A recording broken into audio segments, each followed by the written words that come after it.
electric current density, okay, which is a vector quantity. Electric current density which is a vector quantity. तो यार अब जैसे कि तुम इस वर्ड को देख पा रहे हो, डेंसिटी मतलब कि डेंसिटी मतलब क्या, घनत्व मतलब घना। तो तुमने लोगों को जनरली कहते हुए सुना होगा कि कोई जंगल बहुत घना है, सपोज कि एक जंगल है और ये बहुत घना है। तो घना कहने का मतलब क्या, कि जो पेड़ों की संख्या है बहुत ज्यादा है, बहुत घना जंगल है मतलब कि वहाँ बहुत सारे पेड़ है। लेकिन अगर कोई जंगल है और वो घना नहीं है, मतलब कि वहाँ पे पेड़ों की संख्या बहुत कम है, ये इसका जो घनत्व है वो इससे कम है, इसका जो डेंसिटी है वो इससे कम है। सो डेंसिटी हमको क्या बताता है, किसी एक गिवन सरफेस में या किसी गिवन वॉल्यूम में कितना पेड़ है या कितना पार्टिकल्स है या कितना कुछ है, ठीक है। सो यहाँ पे हम पढ़ रहे हैं इलेक्ट्रिक करंट डेंसिटी। तो यहाँ पे हमको किसका डेंसिटी मालूम पड़ेगा, इलेक्ट्रिक करंट का, ठीक है। और इलेक्ट्रिक करंट क्या होता है, फ्लो ऑफ चार्ज्ड पार्टिकल। मतलब कि सपोज अगर ये कोई एक सरफेस है, ठीक है, और सपोज इस सरफेस के थ्रू चार्जेस फ्लो कर रहा है, ठीक है, इस सरफेस के थ्रू इतना चार्ज फ्लो कर रहा है, और सपोज इस सरफेस के थ्रू उससे कम चार्ज फ्लो कर रहा है। तो डेंसिटी कहाँ का ज्यादा होगा, यहाँ का। लेट कि यहाँ पे 20 कूलम्ब ऑफ चार्ज फ्लो कर रहा है 5 सेकेंड में, ठीक है, और यहाँ पे 5 कूलम्ब ऑफ चार्ज फ्लो किया 5 सेकेंड में। तो कहाँ का करंट ज्यादा होगा, यहाँ का, because it will be 4 ampere and it will be 1 ampere. 20 by 5 4, 5 by 5 1 ampere. तो सिंपल सा कहो तो जो करंट का जो डेंसिटी है वो इस सरफेस पे क्या है, ज्यादा है, because there is more current. और यहाँ पे क्या है, करंट का डेंसिटी कम है। So how do we calculate current density, J is equals to I by A। किसी एक गिवन सरफेस के थ्रू कितना अमाउंट ऑफ करंट फ्लो कर रहा है, जिस तरह से हमने निकाला था इलेक्ट्रिक करंट, किसी एक गिवन टाइम में कितना अमाउंट ऑफ चार्ज फ्लो कर रहा है, उसी तरीके से करंट डेंसिटी किसी भी गिवन सरफेस के थ्रू कितना अमाउंट ऑफ करंट फ्लो कर रहा है।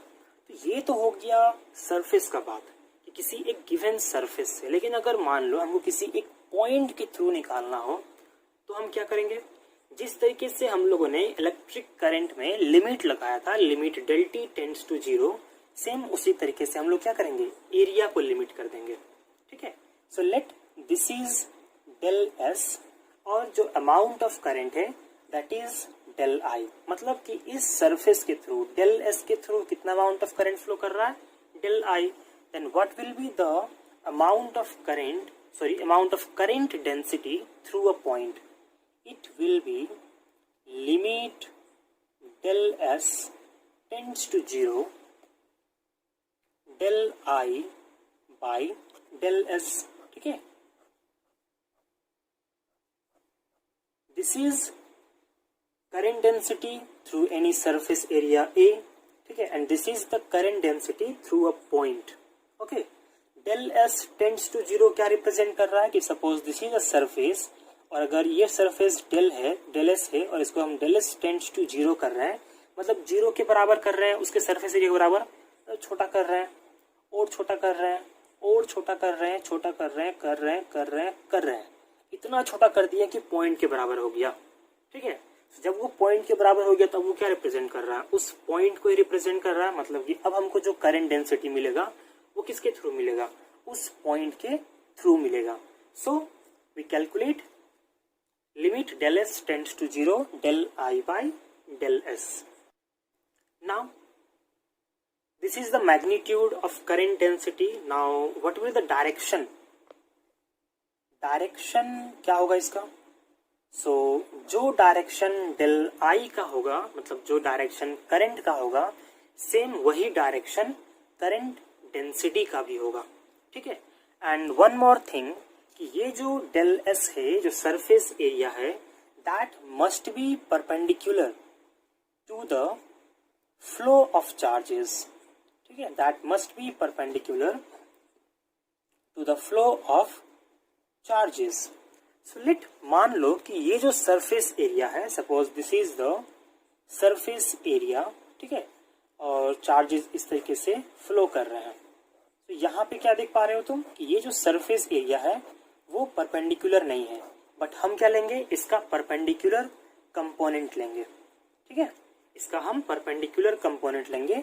सो एरिया का डायरेक्शन क्या होता है, नॉर्मल टू द एरिया। ठीक है, और इसका क्या हो जाएगा इधर। So in this case what will take the perpendicular component of the area. So it is suppose this is the del I and this is the del S.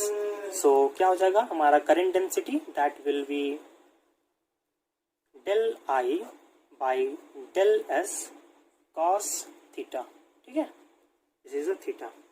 Del I by del S cos theta, and you can also write del I is equals to J del S cos theta, और अगर cos theta को हटाओ तो क्या हो जाएगा, J vector dot product with del s vector, because area is also a vector and current density is also a vector because it has magnitude and direction, and also it is added like vector addition. So अब तुम यहाँ पे देख पा रहे हो कि जब भी कोई दो वेक्टर्स का डॉट प्रोडक्ट होता है हमको क्या मिलता है, ऑलवेज एक स्केलर मिलता है। ठीक है, सो यहाँ से भी क्लियर हो रहा है that current is a scalar quantity.